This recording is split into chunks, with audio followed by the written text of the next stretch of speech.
Thank you, Mayor and Council.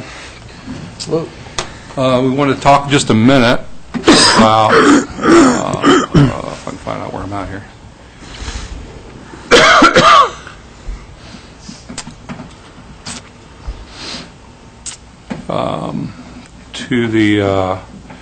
In regards to the thermal imaging cameras and the grant. The grant is, I'll pass this around so you can see how heavy and bulky, and it gets kind of...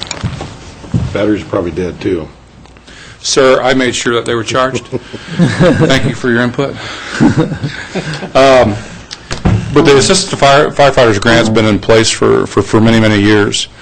And I mean, it's a perfect opportunity for departments that have some challenges sometimes in purchasing items and so forth. And I met with the command staff in regards to what we would like to do with the grant this year.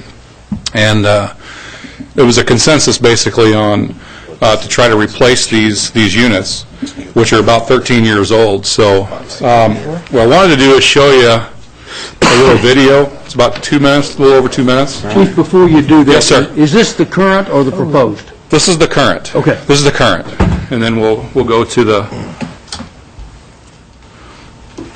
other part. So kind of give you an overview of what it does.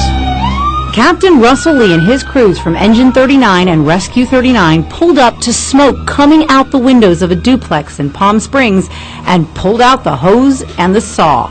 It was a partner stove. There was a lot of smoke. You couldn't see anything. Visibility was down to nothing.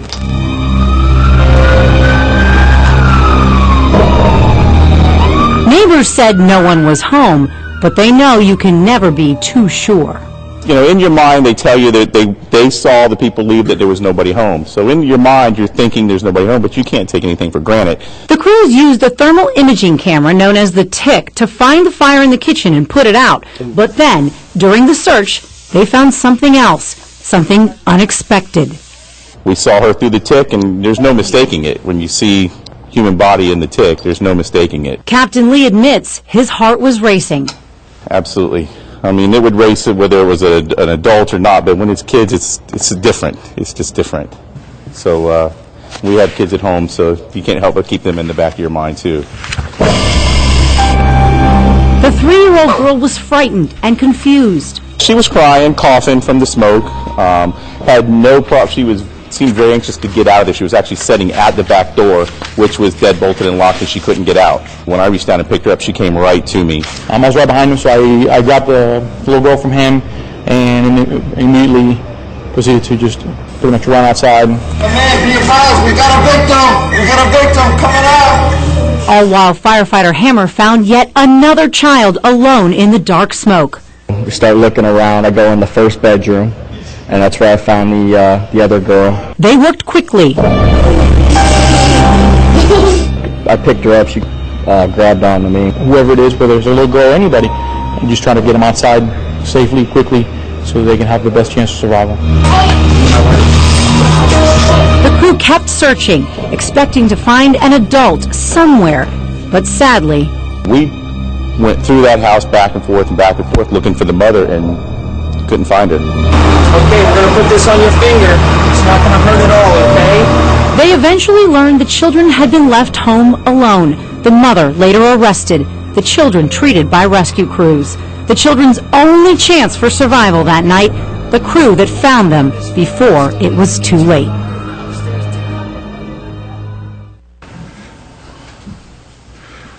That kind of gives you an example of what we can utilize a TIC for, but there's other uses. There's other uses as well. The benefits of a TIC: it's an integral and vital tool for the fire service. It's been around for 15, 20 years. Technology's advanced. Like I said a while ago, this is a unit that's 13 years old. It's very bulky. The new brands will probably be about half of that. Roughly.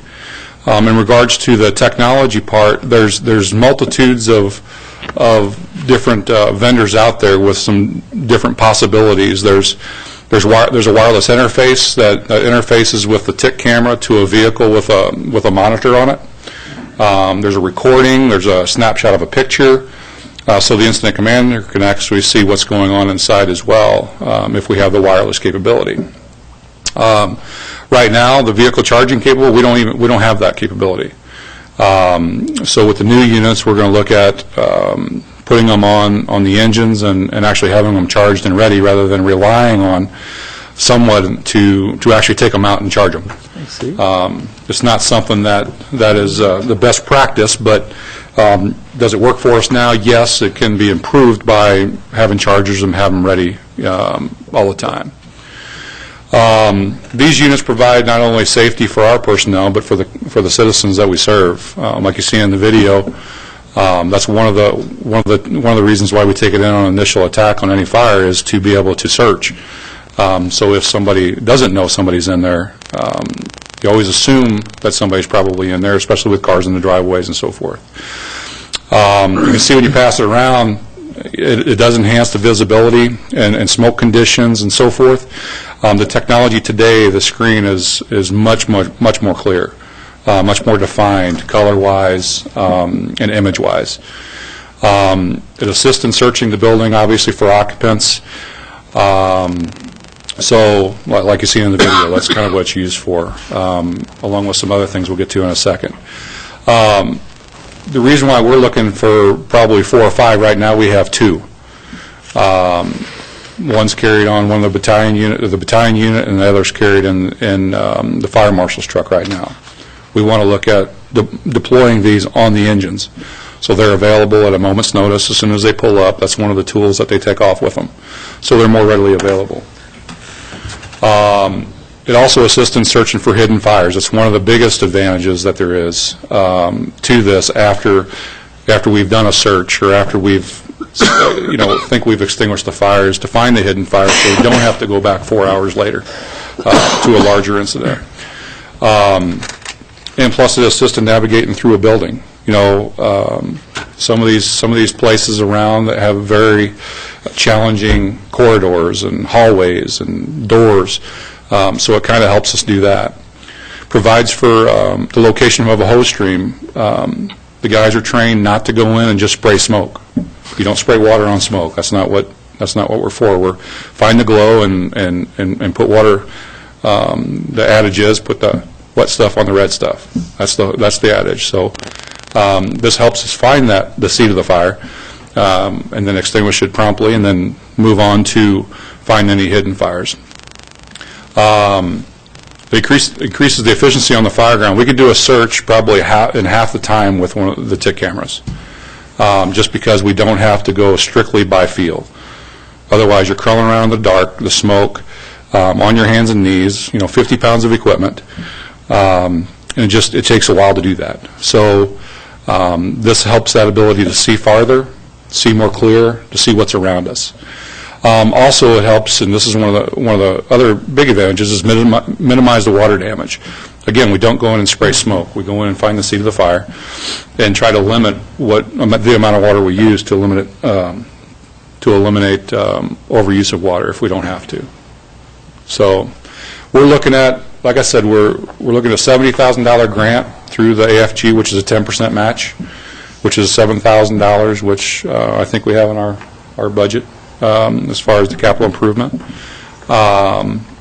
So we're asking for not necessarily the amount, but the money, so that way we can do some trials for 3 or 4 vendors and pick out what's best and suited for us, and then get as many as we can for $70,000. So I'm going to assume that we'll probably get at least 3 to 4 at least, and then anything else would be a bonus on top of that. So. Okay. Tom's got one. Tom? Assuming you get funded, what are you planning on doing with the existing TICs? Do you continue to use them, or? We haven't decided yet. I think Chief Duke wants dibs on them, I think. But which, again, I mean, it's another tool that law enforcement can use too. That's one of the other advantages. They can use it for a search of a building and see what's on the other side of that wall, possibly, and creates a safer environment for everybody. So we haven't really talked about that. John? The chief brought this to the administrative committee, and it got, it's thumbs up from all three of us, and we're totally in favor of what he's trying to do and what the fire department's trying to do. Dan? Well, I'd just say, with having experience with it, that, that we have them in the command vehicles, it'd be nice to have the more of them, to have them on the initial attack engines for the crews that get there on scene. Right now, they're like Chief says, they're doing basically a blind search in the smoke, and if they could have this to, pinpoint things a little quicker. Not that we don't do a pretty good job of getting to it right now, but this would just get that much quicker, and hopefully that much less water damage in the future. So, which is a service to our citizens out there as well. Tommy? I'd be happy to make a motion that we approve the Moscow Fire Department to apply for assistance to the firefighter grant funding to purchase thermal imaging cameras in the amount not to exceed $70,000. I'd second that.